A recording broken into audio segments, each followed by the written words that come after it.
साधारणपणे आपण पाहतोय मुंबईभरात अशी अनेक शिबिर होतात, पण आज वरळी मतदारसंघात आम्ही घेतलेलं आहे. कारण वरळीत आपण पाहताय की अनेक SRAचे प्रकल्प वर्षानुवर्ष जे काही कारणास्तव रखडलेले होते, त्याच्यानंतर आता गेल्या काही वर्षांमध्ये सचिन भाऊ असतील, सुनीलजी असतील, मी किंवा आमचे स्थानिक सगळेच पदाधिकारी अशी जी आहेत प्रयत्न करतोय की हे रखडलेले प्रकल्प लवकरच लवकर मार्गी लागावे. अनेक प्रकल्प आता ट्रान्झिटमध्ये गेलेले आहेत, विकास सुरू झालेला आहे आणि जे काही साधारणपणे अभय योजनेत आपल्याला जी काही मदत आपण लोकांसाठी करू शकू ती आज इथे केलेली आहे. दुसऱ्या बाजूला डोळ्यांचा चेकअपचा कॅम्प चालू आहे. असे काही सामाजिक हे चालू आहेत, कॅम्प चालू आहेत.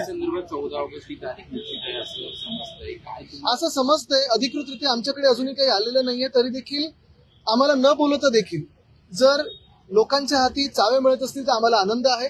कारण BDDचा प्रकल्प आम्ही सुरू केला होता. वरळी BDD असेल, नामजोशी BDD असेल, तसंच नायगाव मधलं असेल. उद्धव साहेब मुख्यमंत्री असताना पुढाकार घेऊन आम्ही ते काम सुरू केलं होतं. पहिला टप्पा आता पाहतोय पूर्ण झालेला आहे. पण आमचा हा देखील प्रयत्न आहे, आम्ही केंद्रीय मंत्र्यांना देखील भेटून आलो की BPDतली शिवडी BDD चाळ ह्याचा पुनर्विकास लवकरात लवकर सुरू व्हावा.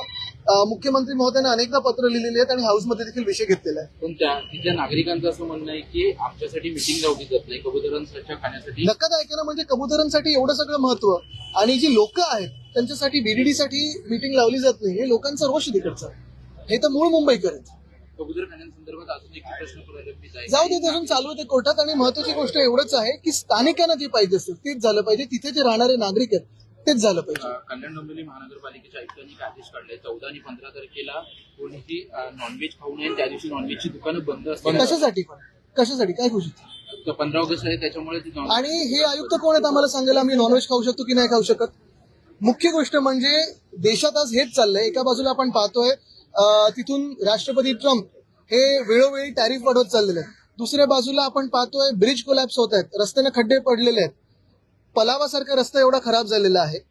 रस्त्यांची परिस्थिती बिकट असताना हे जे कोणी आयुक्त आहेत त्यांना तर सस्पेंड केलं पाहिजे की लोकांना काय खायचं आणि काय नाही खायचं सांगण्यासाठी आणि नॉनव्हेज बंद करण्यासाठी. अनिल कुमार पवारांबाबत अनेक वाद आहेत.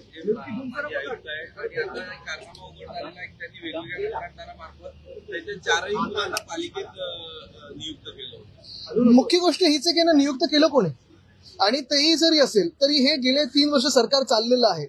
नियुक्त केलं कोणी, काढलं कोणी, हा वाद वेगळा राहतो. पण सरकार जे चाललंय त्याचं काही सरकारचं काही बंधनं आहेत की नाही, शासनाची काही बंधनं आहेत की नाही?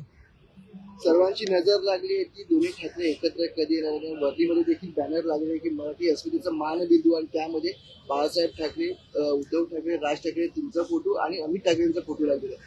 काय सांगायचं? मला वाटतं महाराष्ट्राच्या जे मनात आहे ते दिसते सगळीकडे. आणि साधारणपणे महाराष्ट्राच्या हितासाठी जर 2 भाऊ एकत्र येत असतील तर काही काही लोकांच्या पोटात दुखणं हे साहजिक आहे. पण ते ठीक आहे, ते वेगळा विषय आहे. आम्ही जो काही मार्ग निवडलेला आहे तो महाराष्ट्र हिताचा आहे आणि त्याच्यावर आम्ही चालत आहोत.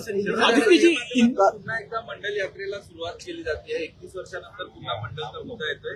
काय वाटतं, किती गरज वाटते? बघा, हे सगळे तुम्हाला सांगतो प्रश्न ह्याच्याही जास्ती महत्वाचा विषय म्हणजे किती चॅनल्सनी खरोखर दाखवलं जी चोरी वोट्स मध्ये झालेली आहे. हा पण एक मोठा महत्वाचा प्रश्न आहे. उद्या शिवसेनेच्या वतीनं राज्यभरात आंदोलन घेण्यात आलं. घ्या परदेशात भरारी, तेही सर्वसामान्यांना परवडणारी. 1 रुपया भरा आणि थायलंडमध्ये फिरा.